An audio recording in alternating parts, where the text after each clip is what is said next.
નિલેશ કુંભાણીનો મોટો દાવો છે. લોકસભાની ચૂંટણીમાં ફોર્મ પરત ખેંચવા મામલે ખુલાસો કર્યો છે.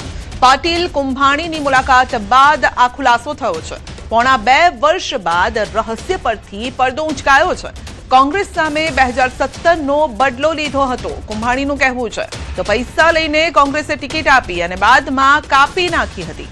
લોકસભાની આ વાતનો લીધો હતો બદલો. કુંભાણીએ ફોર્મ ભર્યા બાદ પરત ખેંચ્યું હતું. ફોર્મ પરત ખેંચતા મુકેશ દલાલની થઈ હતી જીત. નિલેશ કુંભાણી 2024માં હતા કોંગ્રેસના ઉમેદવાર.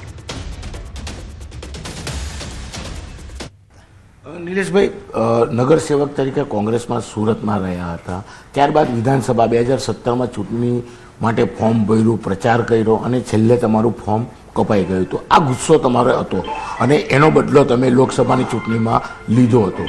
સીધું કનેક્શન દેખાય કે તે સમયે તમે ભાજપને સમર્થન આપ્યું હતું. એટલે કે આ વિડીયો એટલે ચર્ચામાં આવ્યો છે કે નિલેશ કુંભાણી હવે ટૂંક સમયમાં ભાજપમાં જોડાઈ રહ્યા છે. હજી કોઈ જોડાવાની વિચારણા કરી નથી, પણ આગળ જતા કાર્યકર્તાઓ, આગેવાનો, વડીલોની સલાહ લઈ આગળ વિચારશું. લોકસભાની ચૂંટણીમાં બી તમે આવું જ કહેતા હતા કે આપણે ચૂંટણી લડવાની છે અને છેલ્લા સમયે ફોર્મ પરત ખેંચી ભાજપને બિનહરીફ આપેલું હતું. એટલે સીધી રીતે બદલો તો લીધો, કોંગ્રેસ સાથે ભાજપનું સમર્થન કર્યું હતું. તો હવે શું? કોંગ્રેસે પણ છેલ્લી ઘડીએ મને ટિકિટ આપી હતી, 2017માં છેલ્લી ઘડીએ કાપી હતી. એનો બદલો લોકસભામાં લીધો, ભાજપનું સમર્થન કર્યું હતું. કોઈ ભાજપને એ વખતે સમર્થન નહોતું કર્યું. એ વખતે હું મૌન રહેલો અને પછી મનાવવામાં આવ્યો ત્યારે કોંગ્રેસની સાથે મહેનત પણ કરેલી. વિડીયો વાયરલ થયો છે. જે પ્રકારે CR પાટીલ ભાજપના નેતાઓ દેખાઈ રહ્યા છે, ઈશારો એવો થાય છે કે સ્થાનિક સ્વરાજની ચૂંટણી, કોર્પોરેશનની ચૂંટણી આવે છે, એમાં નિલેશભાઈ ભાજપ તરફથી ચૂંટણી લડશે. ના, કોર્પોરેશન કોઈ ચૂંટણી લડવાનો વિચાર કર્યો નથી, પણ આગળ જોઈને ચલો કોર્પોરેશનથી આગળ જઈએ તો વિધાનસભાની ચૂંટણી, કારણ કે CR પાટીલ ગુજરાતના પ્રદેશ પ્રમુખ રહી ચૂક્યા છે. આજે બી કદાચ ગુજરાતમાં એ પ્રમાણે ટિકિટોની વહેંચણી થતી હોય, અત્યારથી કદાચ ભાજપમાં પ્રવેશ કરો તો વિધાનસભાની ચૂંટણી લડી શકો. હજી કોઈ વિચાર્યું નથી, પણ આગળનો ટાઈમ આવે ત્યારે વિડીયો તો એવું જ કહે છે કે નિલેશભાઈ ભાજપમાં જોડાય છે. ના, એ તો આવ્યા હતા મારી ઓફિસે, મુલાકાતે ઓફિસમાં બેસવા માટે અમે સાથે નીકળ્યા હતા. CR પાટીલને તમામ નેતા ભાજપના, નિલેશભાઈ કુંભાણી કોંગ્રેસના. અત્યાર સુધીની થયું, અત્યારે કેમ? અત્યારે જળ સંમેલનનો પ્રોગ્રામ હતો, અવારનવાર બધા ત્યાંના મંત્રીઓ, ધારાસભ્યો અમારી ફેક્ટરીએ મુલાકાતે આવતા જ હોય. આ વખતે પાટીલ સાહેબને પણ અમે આમંત્રણ આપ્યું હતું, એટલે એ આમંત્રણને માન આપીને બધા મંત્રીઓ, ધારાસભ્યો, પાટીલ સાહેબને બધા આવેલા. એવું નથી લાગતું કે નિલેશભાઈએ 2017નો બદલો લીધો, લોકસભાની ચૂંટણીમાં ભાજપને જે બિનહરીફ બેઠક મળી હતી તેને લઈને હવે ભાજપ નિલેશભાઈને પોતાના પક્ષમાં લેવા માંગે છે? હજી કોઈ ચર્ચા બારામાં મેં કરી નથી. ભાજપ હોય કે નિલેશભાઈ જે રીતે હસી રહ્યા છે તેનાથી ચોખ્ખું લાગે છે કે ટૂંક સમયમાં ઓફર આવશે. આવે તો? હજી વિચાર્યું નથી. આવે તો અમે કાર્યકર્તાઓ, આગેવાનો, વડીલોને ચર્ચા કરી વિચારશું. તો નિલેશ કુંભાણીના આરોપ પર કોંગ્રેસનો વળતો જવાબ. કોંગ્રેસ પ્રવક્તા મનીષ દોશીએ આપ્યો છે વળતો જવાબ કે સુરતની જનતા સાથે ગદ્દારી કરી છે. હવે ભાજપની સ્ક્રિપ્ટ પ્રમાણે બોલી રહ્યા છે. પક્ષ સાથે ગદ્દારી કરી, લાખો કાર્યકર્તાનો વિશ્વાસઘાત કર્યો અને નિલેશ કુંભાણી હવે જ્યારે એમને ભાજપમાં સગવડી ગોઠવવા માટે CR પાટીલ અને ભાજપે લખેલી સ્ક્રિપ્ટ પ્રમાણે નિવેદન આપે છે. હું આપના માધ્યમથી નિલેશ કુંભાણીને પૂછવા માગું છું કે તમે જે રીતે વેચાણા એનાથી માત્ર કોંગ્રેસ પક્ષને તો નુકસાન થયું, તમે વિશ્વાસઘાત કર્યો, ગદ્દારી કરી, પણ સાથે સાથે સુરતની જનતાનો પણ તમે વિશ્વાસઘાત કર્યો છે.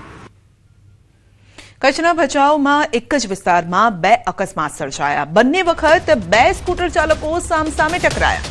વાહન ચાલકો પણ ગંભીર રીતે ઘાયલ થયા છે. અકસ્માતના CCTV સામે આવ્યા અને રામવાડી વિસ્તારમાં એક જ સ્થળે વારંવાર અકસ્માત સર્જાય છે, જેથી સ્થાનિકોમાં ભય પણ છે અને રોષ પણ છે. અકસ્માત જીવલેણ બને તે પહેલા સ્પીડ બ્રેકર નાખવા લોકોને માંગ કરાઈ છે અને જેના કારણે સ્પીડ બ્રેકર ન હોવાથી બંને તરફથી વાહન ચાલકો પૂરપાટ ઝડપે આવે છે, અથડાય છે અને પછી ઈજાગ્રસ્ત થાય છે. ઘણી વખત ગંભીર ઈજા પણ પહોંચે છે. તો આ બંને અકસ્માતના આપ દ્રશ્યો જોઈ શકો છો. વધુ અપડેટ મેળવીશું સંવાદદાતા મેહુલ પાસેથી. જી મેહુલ, એક જ જગ્યા પરંતુ વારે ઘડીએ આ જ જગ્યાએ અકસ્માત થવા, શું કારણ? વાત કરવામાં આવે તો ભચાઉના એક જ વિસ્તારમાં જે અકસ્માત સર્જાયા છે તેના CCTV ફૂટેજ છે તે સામે આવ્યા છે. એક જ સ્થળે જ્યારે આ બે અકસ્માત જે રીતે સીસીટીવીમાં નજરે પડે છે કે લોકોને છે તે ગંભીર ઈજાઓ છે તે પહોંચી છે. અનેકવાર જે સ્થાનિકો છે તેના દ્વારા રજૂઆત કરવામાં આવી છે કે સ્પીડ બ્રેકર અથવા તો જે દિશાસૂચક છે તે લગાવવામાં આવે, જેથી કરીને લોકોને ખ્યાલ પડે કે આ અકસ્માત સંભવિત વિસ્તાર છે. અને તેના માટે લોકોએ અનેકવાર રજૂઆતો કરી છે, પરંતુ હજુ સુધી કાંઈ પણ આ વિસ્તારમાં કરાયું નથી, જેને લઈને આ અકસ્માતોની ઘટના છે તે વારંવાર છે તે સામે આવી રહી છે અને લોકોમાં હાલ ભારે રોષ જોવા મળી રહ્યો છે. જી, આપનો આભાર. 8 માર્ચે આંતરરાષ્ટ્રીય મહિલા દિવસની ઉજવણી કરાય છે અને ત્યારે મહિલા દિવસની ઉજવણીને લઈ અમદાવાદ પોલીસ દ્વારા વોકેથોનનું આયોજન કરવામાં આવ્યું છે. શહેરના રિવરફ્રન્ટ ખાતે વોકેથોનનું આયોજન કરાયું છે. શહેર પોલીસ કમિશનરે આ વોકેથોનને લીલી ઝંડી આપી તેનું પ્રસ્થાન કરાવ્યું અને મોટી સંખ્યામાં મહિલા પોલીસ કર્મચારીઓ વોકેથોનમાં જોડાયા તેમજ શહેરના ઉચ્ચ પોલીસ અધિકારીઓ પણ ઉપસ્થિત રહ્યા. આંતરરાષ્ટ્રીય વુમન્સ ડે જે છે એ 8 માર્ચના રોજ છે. એને ધ્યાને લઈને આપણે અમદાવાદ શહેર પોલીસમાં જે લેડીઝ કામ કરે છે, મહિલાઓ કામ કરે છે, એને અમુક પ્રોગ્રામો આપણે રાખ્યા છે. આજે અહીંયા વોકેથોનનો રિવરફ્રન્ટ ઉપર આયોજન કરવામાં આવેલ છે. એમાં 500થી ઉપર અમદાવાદ શહેરમાં પોલીસ ફરજ બજાવતા મહિલાઓ એમાં ભાગ લઈ રહી છે.